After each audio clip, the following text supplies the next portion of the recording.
숙임제 영사범입니다.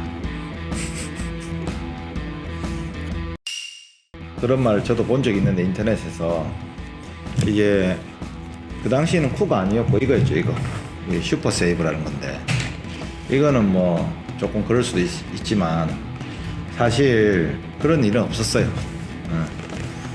애초에 이걸 들고 가서 이걸 쓰고 안면 타격을 하자고 말한 적이 없는 걸로 알고 있습니다. 그냥 그 당시에는 안면 타격을 하자고 아즈마 숙장님이 개배달 총재한테 얘기를 많이 했죠. 많이 하고 선배들이 싫어했답니다. 그 안면 타격하는 걸. 부가적으로 좀 말씀드리면 이게 안 아프니까 선수들이 가드를 안 한다. 그러니까 요 후가 안 아프니까 잘 피하지 않고 그냥 얼굴 맞으면서 서로 싸운다. 이런 말들이 있는데 일단 첫 번째로 거리감에 대해서 제 의견을 갖다가 말씀드리면 실제로 이제 이게 거리감이 있죠. 차이가 있습니다. 근데 연습을 위해서 우리가 진짜 얼굴을 때리는 것도 좋지만 매번 그렇게 할 수가 없어요. 엄밀히 따지면. 시합에서는 벗고 할 수도 있겠죠. 최근에 후도 안에서도 그런 얘기들이 나오고 있습니다만은 여러분들이 생각하길 할 만큼 그렇게 이게 문제가 있는 게 아니에요. 대부분이 한두 번 사용하면 요거를 처음 쓰니까 되게 불편함을 느끼죠. 모든 장비가 다 그렇습니다. 저는 복싱 글러브 끼면 너무 답답해서 미칠 것 같아요. 근데 그게 문제가 있는 게 아니죠. 몇 번 하다 보면 적응이 됩니다. 쿠도 마찬가지로 적응이 되고 그 다음에 이제 객관적으로 봤을 때 이 쿠를 쓰면은 제가 지금 이번에 이게 깨진 쿠를 한번 가지고 나와봤거든요. 한번 보여드리고 싶어서. 보시면 깨진 게 되게 귀합니다. 보시면 이게 깨지더라도 주먹으로 제가 한번 강하게 때려보겠습니다. 깨지더라도 이게 더 이상 뭐 이게 쪼개지거나 하지 않습니다. 이게 탄성이 있기 때문에. 그래서 일단은 맞으면 살짝 탄성이 있어요. 그래서 안전합니다. 일단 안전이 보장된 이 보호구인데 실제로 이제 거리감 때문에 쓰지 않는 게 좋다고 말씀하시는데 똑같이 복싱 같은 경우에는 요즘에 이런 게 유행이던데 이런 걸 쓰죠. 근데 얘나 튀어나오는 건 똑같아요. 거의 비슷하게 튀어나옵니다. 근데 이제 복싱 같은 경우에는 저희는 이제 이런 글러브를 쓰죠. 말 그대로 맨손하고 비슷하게 단지 피부를 보호해주기 위해서 이렇게 천이 붙어 있을 뿐 패드가 없습니다. 근데 복싱은 이런 글러브를 끼는데 어마무시하죠. 주먹 크기부터가 이미 다르고 주먹에서 두께감이 생기죠. 여기서 얘랑 비슷하게 두께감이 생깁니다. 이 부분에 대해서 나는 거리감을 따지는 분들을 아직 본 적이 없어요. 똑같습니다. 그냥 똑같습니다. 둘 다 그렇게 크게 문제될 게 없어요.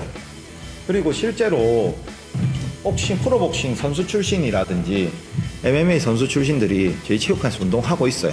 하고 있고 그런 선수들은 처음에 그런 말을 하긴 해요. 제일 처음엔 처음 썼을 때 입문해서 한 달 지나면 아무도 그런 말 안 합니다.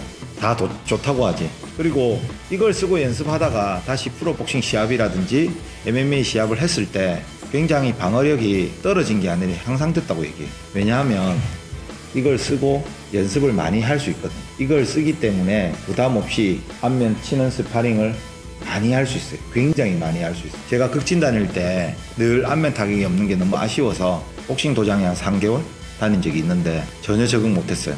대도숙도 똑같은데 대도숙은 한 달 안에 적응을 했습니다. 왜냐하면 이게 있으니까 많이 할 수 있어요.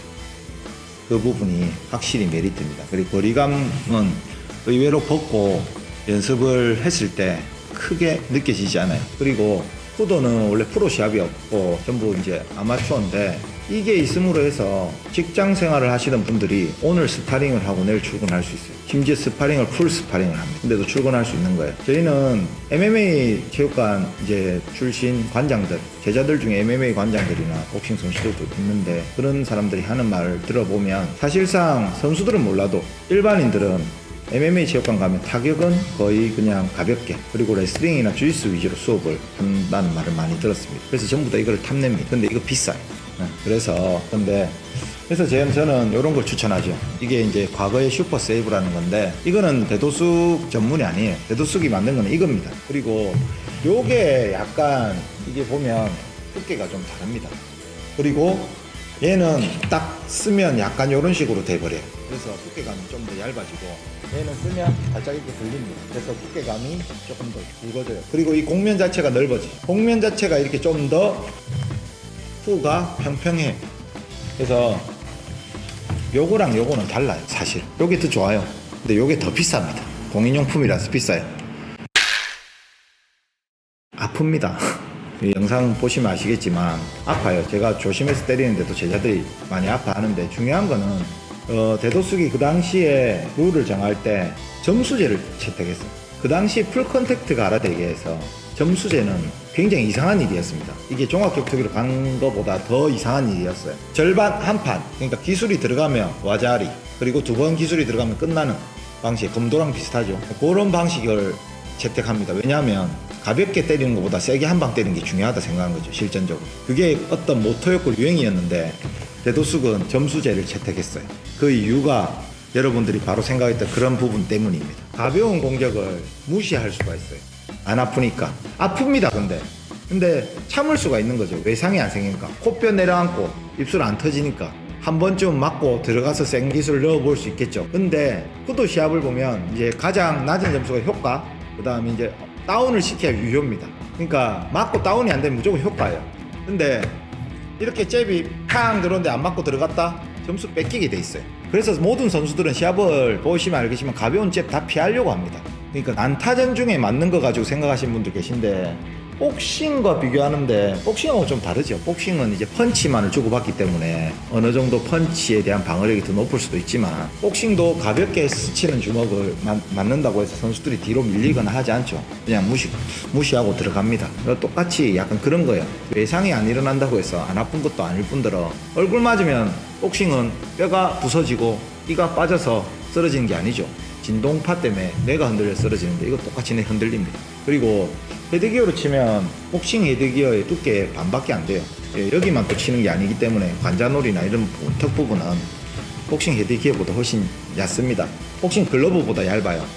그래서 맨손으로 치면 굉장히 아픕니다. 그러니까 그런 부분도 어느 정도 점수제를 통해서 보완하고 있고, 실제로 많이 아프다는 거. 그리고 국장님도 당연히 복싱을 수련하셨어요. 가라데를 하시다가 유도를 하시다 복싱도 하셨어요. 근데 주먹 처음에 글러브 끼고 얼굴 때리는 걸 생각했답니다. 제가 물어봤습니다. 왜 이걸 썼냐고. 그러니까 요걸 쓰면 여러분들 말씀대로 방어적인 측면에서 조금 애로사항이 생길 수 있습니다. 저도 인정해요. 무조건 제가 말했다고 그 단점이 없어진 건 아니고, 사람들이 우습게 생각할 수 있어요. 맞는 거에 대한 심각성을 좀 모를 수도 있어. 근데 마스크를 쓰면 방어적인 측면이 문제가 생기는데, 이 글러브를 끼면 공격적인 부분에 문제가 생기는 거예요. 그래서 맨손의 공격적인 부분을 포기할 거냐, 방어적인 부분을 포기할 거냐, 둘 중에 하나를 포기해야 된다면 방어적인 부분을 포기하는 게 맞다고 생각합니다. 저도 공격이 나아지는 게 좋죠. 실제로 공격을 잘하면 방어가 필요가 없죠. 그러니까 둘 중에 하나를 아마 고민하고 만든 거니까, 무술마다 약간 무도마다 무격투 스포츠마다 조금 장단점이 있지만 후도는 약간 그런 부분을 미리 보완하고 만들어진 겁니다. 그러니까 좀 너무 크게 오해하지 마시고 실제로 해보면 생각보다 좋다는 걸 좀 알아주셨으면 좋겠어요. 여기 이제 손이 좀 다칠 수 있는 거, 생각보다 단단하거든. 그리고 맨손이다 보니까. 근데 그거는 장점이자 단점이에요. 가볍게 연습하면서 손이 다치니까 손을 보호하는 능력이 생깁니다. 실제로 쳤을 때 너무 안전하면 손을 보호하는 능력이 안 생기겠죠. 그래서 손을 좀 다치긴 하지만 그럼으로써 맨손을 사용하는 방법을 좀 익히는 게 있고, 꼭 단련을 해야 된다는 거. 사실 저는 극진 가라데 하면서 정권 단련을 왜 하는지 사실 몰랐어요. 단단해지기 위해서 하는 게 아니라 단단한 걸 치는 이미지를 몸에 붙여서 두려움 없이 주먹을 휘두르기 위해서 했다면, 이거는 진짜 단단해져야지 할 수 있어요. 그 다음에 의외로 이제 거리감 이런 문제가 아니라, 요걸 끼면 이제 그래플링 같은 데서 목을 졸렸을 때 머리를 빼내기가 어려워지겠죠. 머리통이 커지니까. 그런 부분이 더 문제가 돼요. 그 다음에 이 턱가리개가 이제 밑에 붙어 있는데, 격렬하게 붙어서 싸우다 보면 이게 입을 막는 경우가 호흡에 곤란을 일으키는 경우가 있습니다. 그런 부분이 진짜 심각한 단점이에요. 그런 부분들을 좀 보완하기 위해서 이제 룰적으로 변화하고 발전되는 부분이 있습니다. 그래서 쿠도에는 아쉽게도 길로틴이 금지가 됐어요. 원래 됐는데 금지가 됐어요. 그런 식으로 조금씩 보완을 해 나가고 있고, 그 쿠도 선수들 중에 이제 저희는 이제 프로 시합이 없으니까 쿠도를 하다가 MMA로 진출하는 선수들이 있어요. 프로 생활을 위해서. 근데 그분들이 보통 이제 가라데를 하다가 프로로 진출하면 가라데를 그만두죠. 근데 쿠도 선수들은 MMA 진출하거나 프로 시합에 뭐 격투기 시합에 진출을 하게 되면 쿠도랑 같이 하는 경우가 되게 많아요. 그래서 이런 부분, 이 쿨을 쓰고 같이 연습을 또 합니다. 특히 러시아 쪽은 거의 아마추어 프로가 좀 분리가 좀 안 돼 있는 느낌인데 아마추어가 거의 프로처럼 하는데 그런 분들도 이게 뭐 거리감이라든지 그런 부분들 문제가 있으면 이걸 가지고 연습을 안 하겠죠. 그러니까 같이 연습합니다. 그리고 거의 러시아 대표 쿠도 선수들은 이번 주말에 하는 세계대회에 오시는 분들 거의 대부분 프로를 겸업으로 하고 있어요. 그런 분들이 스파링 할 때 풀을 적극적으로 활용하고 있습니다. 그러니까 여러분들도 많이 써주세요. 여러분들도 많이 활용하시면 도움이 될 거라 생각합니다. 그리고 모든 운동에는 장단점이 있는데 저희가 보기에는 복싱은 발을 안 쓰니까 이상할 수도 있어요. 근데 그렇게 생각하지 않죠. 다 좋은 장점을 흡수해서 같이 서로 하는 운동에 도움이 되면 좋은 거니까 좋게 생각하셔가지고 구도에서 좀 이런 좋은 부분들을 적극적으로 좀 받아들이셔서 수련에 도움이 됐으면 좋겠습니다. 끝났습니까?